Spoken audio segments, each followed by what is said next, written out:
Live from our 7 Tasmania studios, your nightly news with Joe Palmer begins now.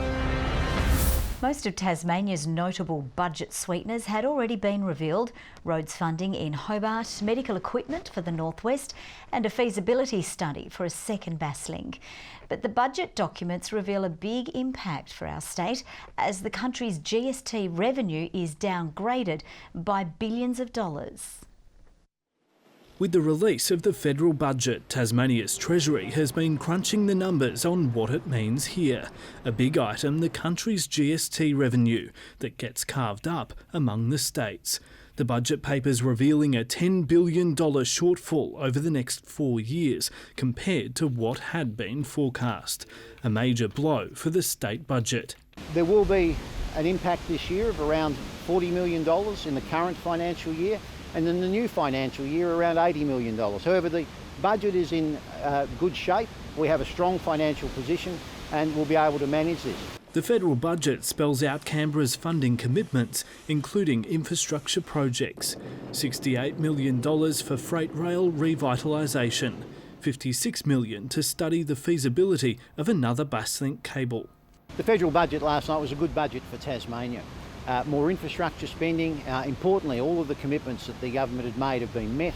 Importantly, 200,000 Tasmanians will receive more money in their pocket as a result of increased tax relief.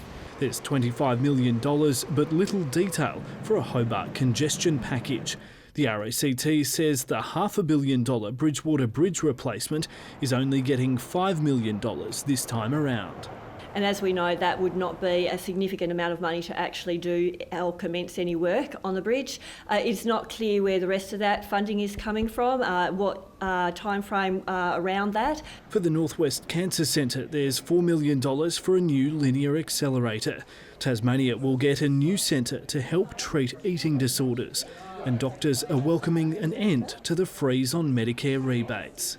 With the freeze, there's been a lot of difficulties in general practice. GPs have had to meet the rising costs of expenses. But the AMA says there's no money set aside for future stages of the Royal Hobart Hospital redevelopment. And future funding for Launceston's John L. Grove Rehab Centre is in doubt. And it means that if that's not funded, then there'll be a significant impact on the Launceston General Hospital. While the federal government is contributing to more housing stock, social services are looking for more. And we need to see more tailored responses. There is some additional funds through the city deal for some more stock to be built, but that's not enough for those Tasmanians who are really struggling to put a roof over their heads. The federal government says 60,000 Tasmanian small businesses will benefit from more generous tax write-offs. There's larger incentive payments for employers taking on apprentices and funding for training hubs. There's some good initiatives in the budget that relate to particularly young people. Youth unemployment is a big issue for Tasmanians. It is a dud budget and it doesn't deliver the big infrastructure projects we need for our state or the essential services that we need to keep people healthy and to educate our children. The Greens say there's no money for Tasmania's wilderness areas impacted by bushfires, and the National Disability Insurance Scheme is being underfunded. Any surplus the federal government is talking about is in a quarter of that surplus comes from underfunding the National Disability Insurance Scheme. Counting down to the federal election, is the budget enough to convince Tasmanian voters? Michael Breen, 7 Tasmanian News. Another wave of strike action has rolled out across the state, closing schools and cancelling buses. Unions say they won't stop until the government gives in, but the Treasurer says it's families that are suffering. Another day, another strike. Tasmania's unions aren't showing signs of battle fatigue, 9 months into a bitter pay war. Nurses, firefighters and teachers bolstering the ranks of today's Hobart protest. These are the people that are holding our health services, our schools, all of our public services together and have done for the last 7 or 8 years, and it's time for the government to stump up now and do the right thing by these workers. Schools were again forced to close, leaving mixed opinions at the earlier pick-up time. I can see both sides. I know the government's only got a certain amount of money. but yeah, teachers need a fair go as well. So they're the worst paid in the whole of Australia. It's time the government realised they do so much more than they think. Earlier in the day, unions packed into Launceston Civic Square. Classes were delayed by up to 2 hours across the north. Yeah, I mean, it's not ideal, but they're doing what they need to do to get the pay that they deserve. The government is offering 7% over 3 years. It's sensible, it's responsible and it's affordable. But again, I would say to the AEU, stop playing politics with parents and their children. Put the offer to your teachers. Well, Peter can be as creative as he wants around accounting, but it doesn't ring true to what public know here in Tasmania. We deserve this pay rise. We will keep fighting on this pay rise. Meanwhile, more than 100 bus services were cancelled in Launceston when drivers walked off the job. The bus union is warning more strikes will follow if Metro doesn't agree to a 5% pay rise. Sean McComish, 7 Tasmania News. Well, after a week of searching, the Tasmanian owner of a multi-million-dollar Oz Lotto ticket remains a mystery. One lucky local winning $23 million in the Division 1 draw last Tuesday night, the second biggest prize to be won in the state. Now, the ticket is unregistered, making it impossible to track the winner down. And it was purchased at Hobart City Lotto in the CBD. In a statement, Lotto spokesperson Bronwyn Spencer said she's urging Hobart residents to double-check their tickets. The bushfire risk has flared up again in the northwest, with the Tasmania Fire Service issuing an advice warning for a blaze at Minna Road in Stowport. The fire is burning across 3 hectares of land. Authorities say there is no immediate threat to property. A few months ago, they were holding the TSL Premiership Cup for North Launceston. Now, former teammates are going toe-to-toe in the NTFA when Hillwood clashes with Georgetown.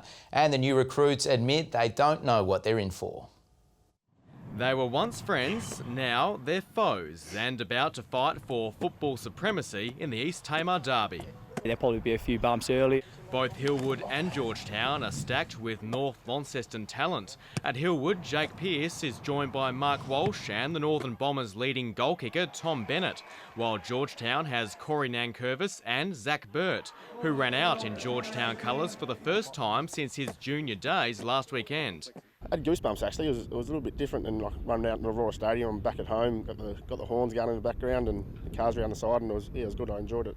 The gun recruits add fuel to an already fierce rivalry. Georgetown wants to return to the glory days of the 2000s when it won 8 straight, but Hillwood's hot favourite to take out its first flag in 19 years. Making the switch from North Launceston to the NTFA wasn't an easy call for the pair, but they left the Northern Bombers with more than just premierships. End of the day, you play footy to play with your mates, and that's the big thing I've taken out of it. Mates I'll cherish for the rest of my life, so that was probably the biggest thing I definitely took from that. But yeah, as I said, the flag was really good, and it all, especially for Taylor, he's a great coach, great mate of mine as well. So yeah, it was good to finish on a high for sure. The clash is on at Hillwood Oval this Saturday from 2 p.m. Tom Johnson, 7 Tasmania News. To basketball, and Launceston Tornadoes coach Derek Washington says he's confident his side can bounce back from their 6-point round 1 loss to the Southern Sabres when the Tawns take on Nunawading at home this weekend. I had to get the nerves out, but at the end of the day, it was the first time playing with each other, learning each other, knowing who can take it to the basket, who can play defense, who's going to take certain shots. The Tawns welcome in import Steph Gardner for the clash, and Washington says expect big things from the dynamic American point guard. Adding Stephanie Gardner this game will be a lot of experience on the floor, so things should change around a little bit.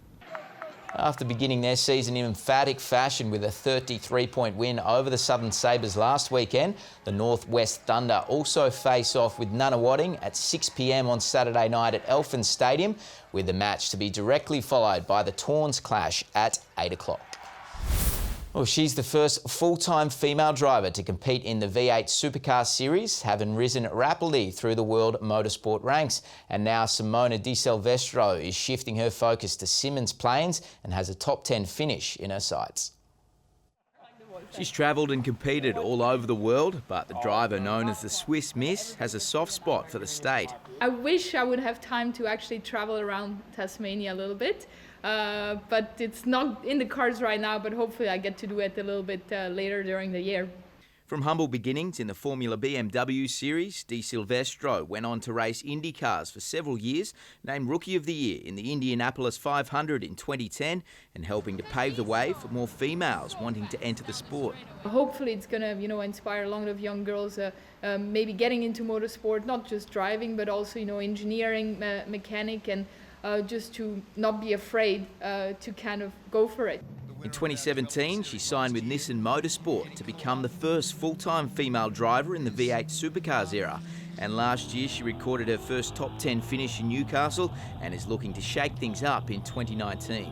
You want to do the best you can every time in the car, and for me it's my third season and I feel quite comfortable in the race car, so I think there's some potential for good results.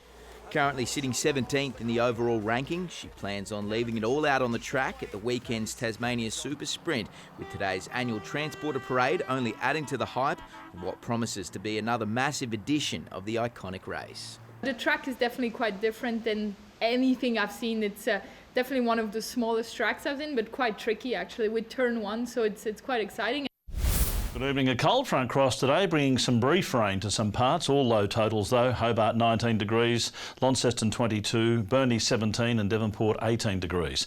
23 was the high at Eddystone Point, Flinders Island 22, St Helens and Friendly Beaches 20, Low Head and Grove 18 degrees, King Island and Ouse 17, Strawn 16. Now a band of cloud with that front that crossed Tasmania today. You can see it, they're moving over Tasmania, and of course not too much rain in that. Mid-level cloud followed that through. That same system affected Western Victoria and coastal South Australia, cloud with thunderstorms over southern WA in the top end, scattered cumulus cloud over New South Wales and coastal Queensland. Tomorrow, a high slowly moves through our region, pushing ridges to the north and northwest. A cold front crosses southern Western Australia. Now that high, as it moves over us, the early southwesterlies will tend east to northeasterly during the day tomorrow and picking up to 20 to 30 knots over the northwest. Lighter winds inland and swells to 4 metres in the west and south. A strong wind warning for the northwest between Sandy Cape and Stanley. A frost warning for the Midlands, Upper Derwent and southeast. Hobart, tomorrow, 18 degrees and sunny. 18 the top for Cygnet, early frost and a sunny afternoon for New Norfolk, 1 overnight to a top of 19. 19 also for Launceston after a coolish evening, 18 the high for Devonport and Campbelltown. For Burnie, mostly sunny and 17 degrees, 19 the top for Strawn, becoming windy, partly cloudy but still fine for Smithton and 18. 18 also for St Helens, along with Swansea and Fingal with fine weather in the east. UV there just sitting at moderate. On Friday, a few showers over the north before developing over the west and south later. Showers across the state on Saturday but easing to the west and far south later in the day.